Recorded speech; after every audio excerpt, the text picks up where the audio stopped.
Hey yo, your favorite Nintendo Virgin here. With Mario Kart 8 Deluxe Game DLC, you know what time it is. It's McDonald's Happy Meal toy review time. That's right, you thought you were going to get a Mario Kart 8 Deluxe DLC review, but instead you're getting a Happy Meal review. As you can see here, I got a bunch of these Happy Meal toys. So what I got here is we got our good friend Bowser, we got Luigi, we got Peach, we got Conky Dong, Yoshi, Toad, and female Toad. And you know, these toys, they look pretty cool. But I just noticed the fact that there's stickers on there that I had to manually put on, so screw this. I guess we're gonna be reviewing Mario Kart DLC. Because I don't like stickers. The fact that Mario Kart 8 Deluxe got DLC 5 years into its life cycle tells me that Nintendo is going insane.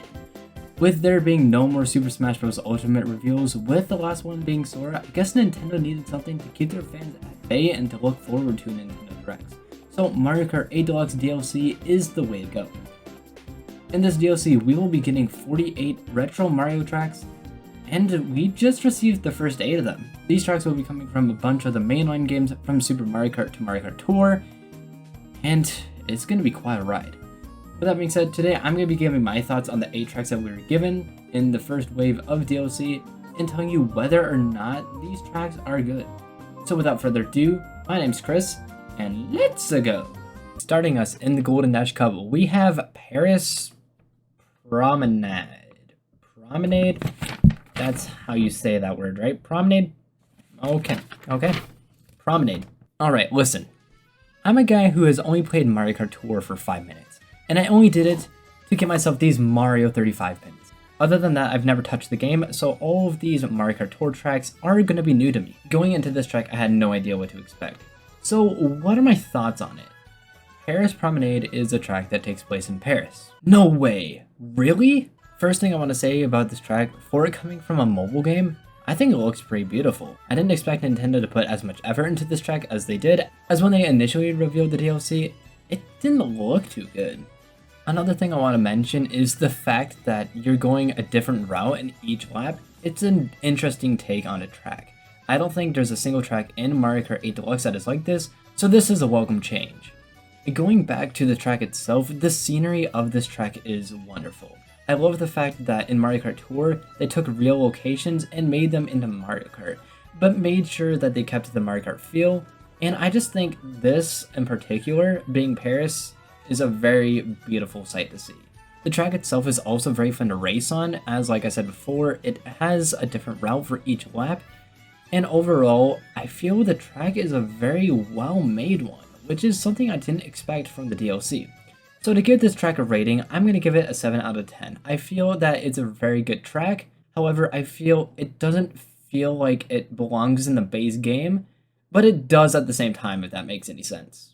The next track on our list is Toad Circuit.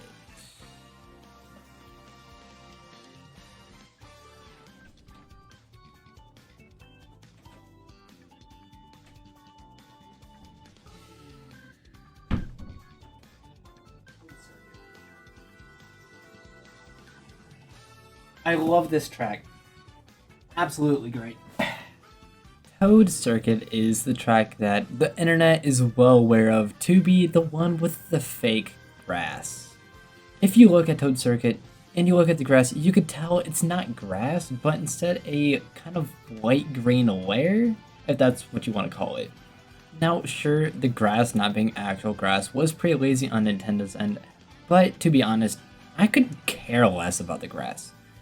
The track itself is kind of a mid-track, I feel. The track on Mario Kart 7 was already kind of a mediocre track, so the fact that it's coming to Mario Kart 8 Deluxe doesn't really make it any better.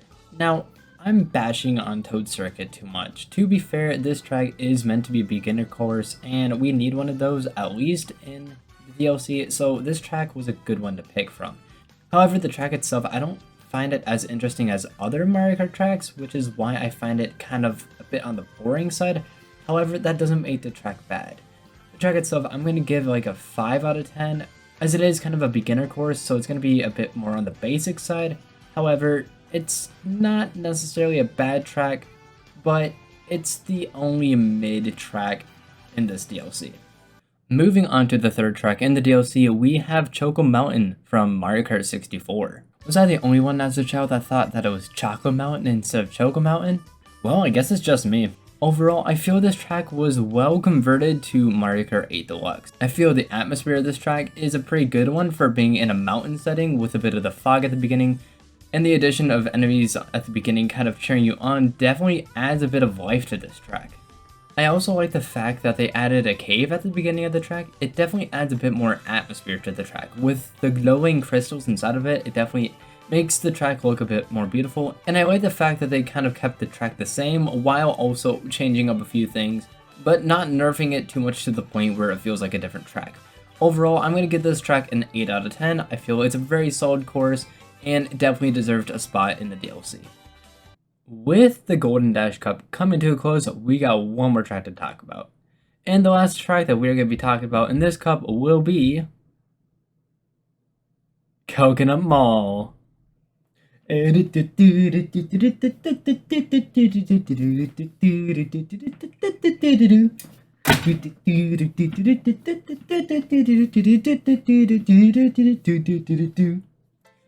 Alright, enough of the nonsense. Coconut Mall was a track that I was looking forward to coming to the DLC. When this was initially announced and we were Coconut Malled by Nintendo themselves, I was like, okay, this is a great start to the DLC. Now the question is, as Coconut Mall being one of the best tracks in Mario Kart Wii, if not the best track, how does it hold up today? When you first load up Coconut Mall, there's a few changes that you can see at the beginning. There's the fact that the escalators are no longer escalators and instead kind of like ramps of some sort, telling you what way the escalator type things are going, and it just feels like that the track itself is a little bit smaller. Another thing you'll notice about the track is if you remember in Mario Kart Wii or even Mario Kart 7 where you had those moving cars and they had your Miis in them, well, salute the Miis, they are no longer there. They have been replaced with Shy Guys, and not only that, but the cars don't move anymore. There's also no longer boost pads there. And another thing I noticed was after the jump going out of the mall before the traffic section, there is no boost ramp and there is no arch there, just like the original track. This track I feel is a downgrade. However, it still has a lot of the components that Coconut Mall had, but compared to its original form, I feel it's a massive downgrade. I'm gonna give this track a 7 out of 10. Not a bad track. But if they would have kept it how it was in Mario Kart Wii or even Mario Kart 7, and having the little features that were missing from this version of it, I feel that it could be one of the best tracks in Mario Kart 8 Deluxe. But unfortunately, that is not the case, so to give Coconut Mall a rating, again, 7 out of 10. Still a solid track, but a lot more could have been done to make it even better than it was before. With the Golden Dash Cup out of the way, we now have the second DLC cup being the Lucky Cat Cup. And starting us off in this cup, we have Tokyo Blur from Mario Kart Tour. This track, just like Paris Promenade, is another one of those Mario Kart Tour tracks that take real-life locations and put them into Mario Kart. I feel like, however, Paris Promenade did a bit of a better job doing this, as I feel just overall that track is a bit more fun to play on. However, this track is not bad at all. Just like Paris Promenade, every lap you take, there is a slightly different route, which is something I like about these Mario Kart Tour tracks. However, I feel like the length of this track is a bit on the short side. And I feel like that the track doesn't look as good as Paris Promenade, however, it doesn't look bad at all. For this coming from a mobile game after all, I think they did a pretty good job porting this to the Nintendo Switch. The aesthetic of a Japanese type track is something that looks pretty cool in Mario Kart, and this track does a good job showing this. Another thing I want to add is, who the hell are these thwomps in Tokyo? With all that being said, I'm going to give this track a 6 out of 10. I feel like Paris Promenade is just the better real-life location Mario Kart Tour track in this DLC. However, this track is still a lot of fun to play on, but I feel the length of it, with it being a little short, drags it down a bit. Still a good track though. The next track on our list is Mario Kart DS's Shroom Ridge. This course has you driving on some sort of highway with a bunch of cars as the obstacle of the track. Basically with a bunch of cars on there, along with the players. You could probably guess how hectic this can get at some times. Overall, this track kind of remains the same to how it was on the DS, with obviously just the better graphics and running in the Mario Kart 8 Deluxe's engine. And overall, I really like how this track looks. I mean, it's nothing too breathtaking, but I feel like it just looks good, especially with like the reflection on the cars and the grass being actual grass this time. I know. Wonderful. I haven't mentioned this with any of the other courses because their remixes have been kind of decent, but I really love how this remix sounds. This isn't going to affect any way how I rank this, but I thought this would be something to mention as this remix is probably one of my favorites in the DLC so far. Overall, I'm going to give this track a 8 out of 10. This is a very solid course. I like how it is, and I get so much nostalgia playing it because I grew up with Mario Kart DS and Mario Kart Wii, and this was one of the courses that I would play a lot on the DS. So, again, 8 out of 10, solid track, love how it is. We are almost to the end. With 2 tracks left, we must go to everyone's favorite garden in the sky, GBA's Sky Garden. Sky Garden, I have a lot of nostalgia for. This is one of the retro tracks that I played a lot on Mario Kart DS, and seeing this in HD really hits differently for me. Again, just like Shroom Ridge's remix, I really love how this one sounds, and a little detail that I noticed in this course was there was airships in the background, which is kind of a cool callback to Mario Bros. 3, and overall, it just adds a nice kind of extra detail to this course. The course, as always, is fun to play on, but I feel like they could have utilized the anti-gravity a bit when it came to that part on the end near the gliding section. However, that is something I just think it would have been kind of cool to have that section there.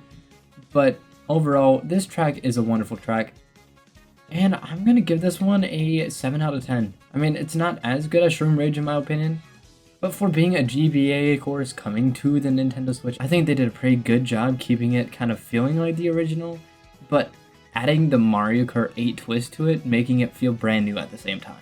Alright, last track. The final track that we have for this DLC wave is Ninja Hideaway from Mario Kart Tour, I think? I don't know, Nintendo didn't specify. Anyways, this has to be the most beautiful track in this DLC. If you look at this track, you could tell easily that they put the most effort into this track. This track is also a very fun one to drive on, with all the different paths that you could take, and along with there being more sharp turns, making you on edge the whole time while you play. I really like the music in this one as well. This has to have the best music in any of the DLC courses.